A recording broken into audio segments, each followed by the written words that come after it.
Hey, what's up, guys? This is Juan Oliveira. You're watching Tony Loves Skateboarding.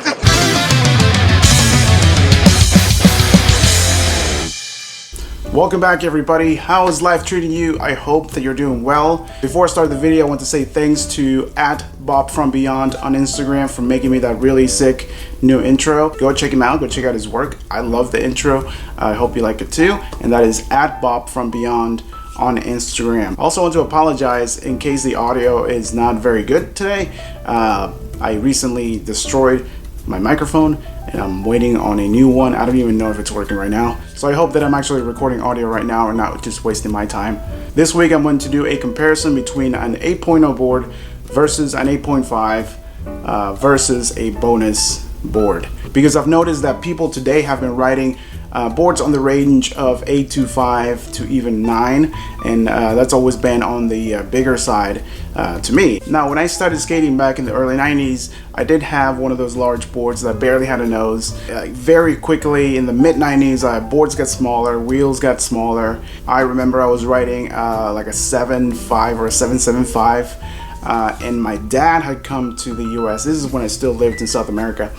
And for my birthday, he brought me a complete. Now, he bought this in New York City back in, like, I want to say 96, 97. And I'm assuming he asked the person at the shop just to build him something that was current. It was a blind skateboards. I don't remember the model. I kind of sort of remember the graphic.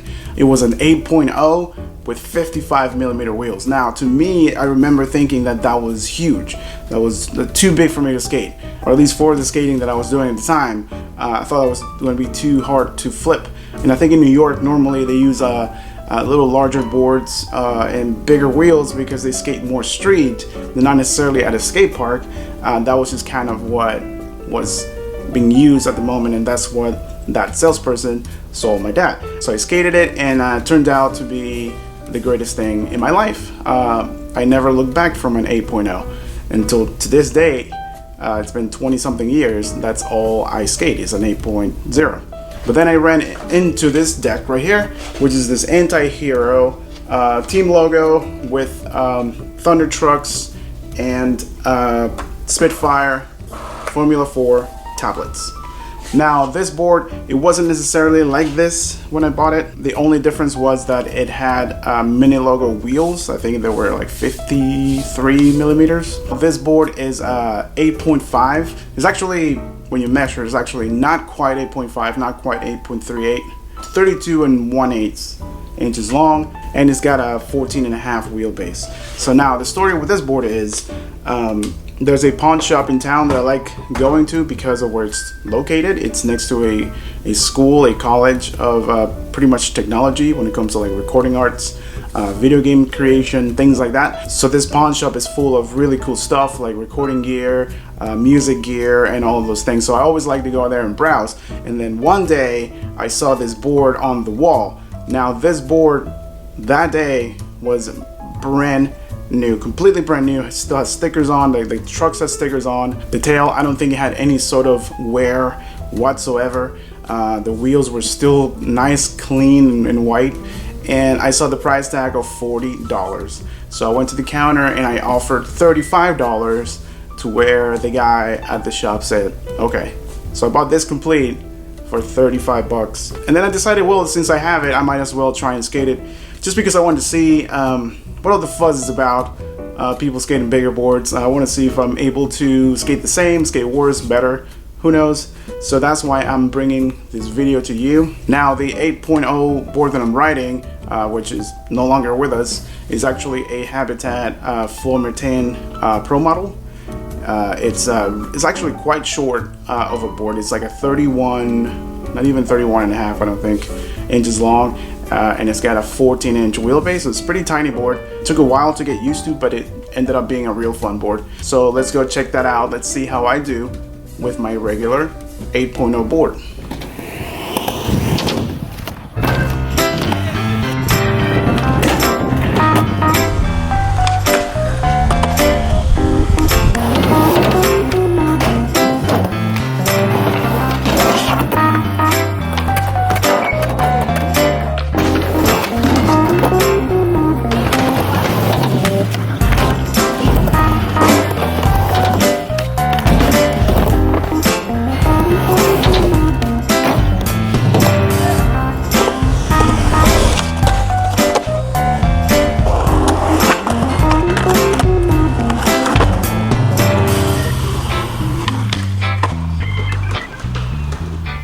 Alright, so that was the Habitat 8.0 floor maintained board. Even though it was a really fun board to skate, I will say I probably won't be getting another one of those. I just found it a little bit too short for my taste. I really don't know what to say other than that's the size I skate, that's the width of a skateboard I skate, so obviously it just felt comfortable. So now let's check out this monster of a skateboard, which is the Anti-Hero 8.538, something like that. Thunder Trucks, 53 millimeter tablets, 14.5 wheelbase, 32 inches long. Let's just do it.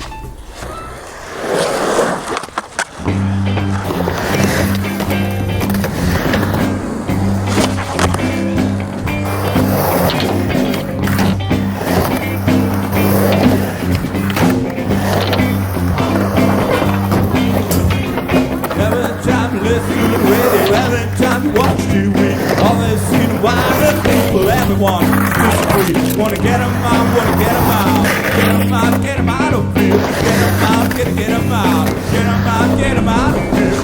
We don't want those violent people, we don't want those racist people. All we want is a world of freedom. All we want is a world of freedom. It's a world of freedom. Alright, so the problem that I'm having right now is that because of how much higher off the ground this setup is with the steeper kick and the slightly bigger wheels and the high trucks, I'm getting a lot of ghost pops. When I do pop, I do feel like the tricks are higher, but that's the problem. I'm popping like 1 out of 5 tricks. That's been the hardest part right now, and it is costing me a little bit to get the full rotation on tray flips.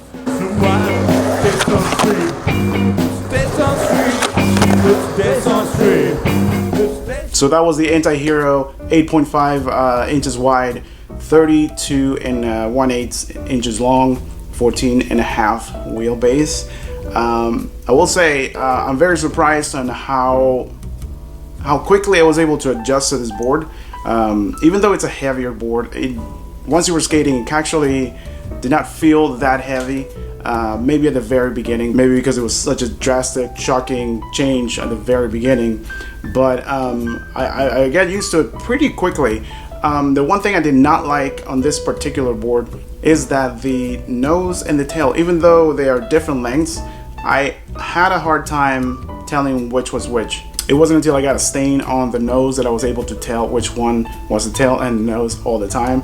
But overall, I thought that this board was actually pretty fun to ride. Some tricks felt like would be easier. I was trying a nose light 270 out, and for some reason, even though I didn't land it perfectly, or didn't really land it, but I can tell how the movement of the 270 out was easier on this board. Maybe because of just the wider board and I have extra space to put my feet on, but it really did feel like if I kept trying just a little bit more, I was gonna be able to land it. That trick did feel easier on the bigger board than in my regular 8.0 board. I did feel like I had a hard time with tray flips. It could be just a number of things, just simply as like the longer wheelbase, which is the reason why I don't like boards that are 14 and a half wheelbase or closer to that. I'd rather have the shorter wheelbase because I feel like it just flips easier and differently. It's kind of opened my mind a little bit. I feel like maybe I shouldn't go to 8.5, but maybe I should start trying other sizes like 8.125, 8.25s. I'm a believer on finding the right equipment for your job. In this case, trying to find the right size for what I'm trying to accomplish in skateboarding. So maybe I'm riding the wrong size right now. Maybe there's something there in between that works best for what I'm trying to do. So that's basically what I think about this 8.5 deck. It's fun. I'm glad I got to try it. I will try it again. I'll keep it around. And since I'm trying bigger size boards, there's one more board that I would like to try. And this is my Tony Alva skateboard. Now this thing is big. Now it's 10 inches on its widest point. It is 32 inches and 3/4, and it's got a massive tail at 7 inches and 3/4. Now I put this together with the same trucks and wheels that I'm using on the Anti-Hero, which are the Thunder trucks and the 53mm F4 tablets, the Spitfire wheels. So I went and took it for a spin, and let's check it out.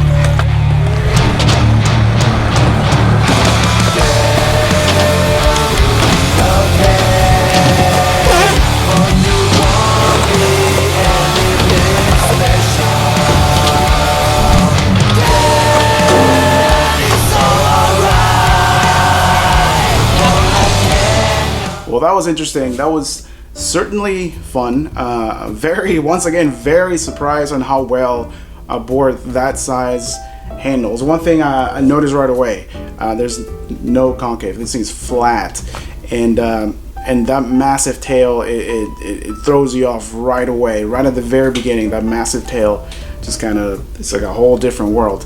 But once you get used to it, it's actually amazing how well this board flips and how much control you can have. It made me really think, like, man, I wish I could go back in time to the years where this boards were out and just pop a tray flip there in front of everybody and just to see what they think. I can't believe I was able to land a double flip on that board when just the other day I was trying on the 8.0 and I had a really hard time. Like, I'm so surprised how well you can tray flip on a board with a 16 3/4 wheelbase.